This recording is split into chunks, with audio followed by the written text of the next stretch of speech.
Hello and welcome to Finextra. I'm Thea George and I'm here with Fiona Hamilton of Volante Technologies.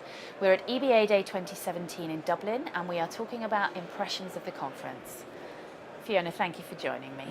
Thank you for inviting me to talk to you. We're coming to the end of EBAday 2017 in Dublin. It's been a packed couple of days, lots of sessions, lots of conversations. Can you share with me your sort of key takeaways from the discussions that you've been having? Well, I mean, first of all, I would say, I think it's been a great achievement of both the EBA and Finextra, because this has been the biggest, turnout, in history. And one of the great things is, for the first time, it's really been lots of people talking not just about, what can you do? It's how can you help us?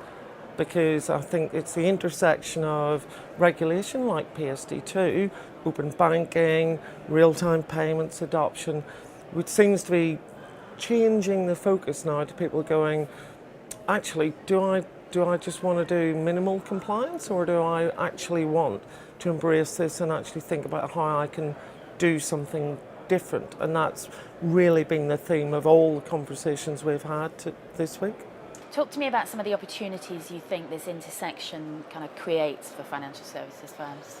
One of the things is, traditionally, payments has been quite siloed in domestic payments, cross-border payments, card payments, and then payments related to transactions, whether it's equities, sales, or fixed income.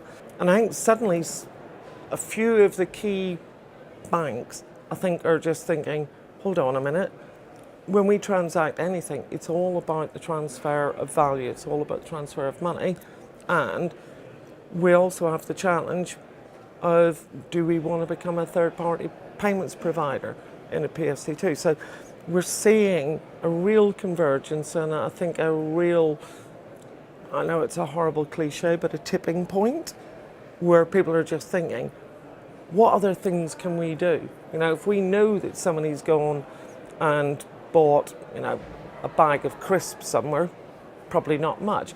But if they know that they've done something, say, like applied for a mortgage, and they're doing a mortgage payment, then they can interact with somebody saying, well, you probably want some DIY, you want some, lending. It's drawing all of that information about that payments value chain together that I think is what I'm seeing this week different from previous years.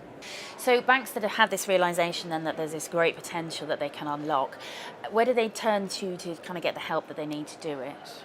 Where we fit in and other companies do, it's those opportunities always have to integrate with the legacy infrastructure. And I don't mean legacy as a pejorative, it's just the minute it's gone into production, it's legacy. But you have to integrate with it. So we've had conversations with people that say their issue is, as fintechs, they have a great idea, it's been widely adopted and everybody likes it. Problem is, when you go and talk to a bank, they go, well, if you could just make that seem like a Visa or a MasterCard or an American Express type initiation from a point-of-sale terminal or somewhere else, that would be easy.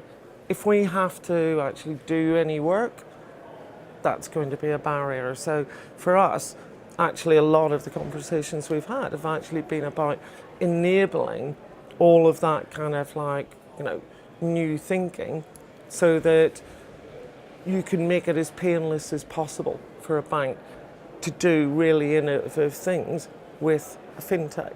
So we've been around for quite a long time, so we're maybe not a fintech, but we're a real fintech enabler and therefore an enabler for banks. Fiona, this has been great. Thank you very much. Thank you. And thank you for watching.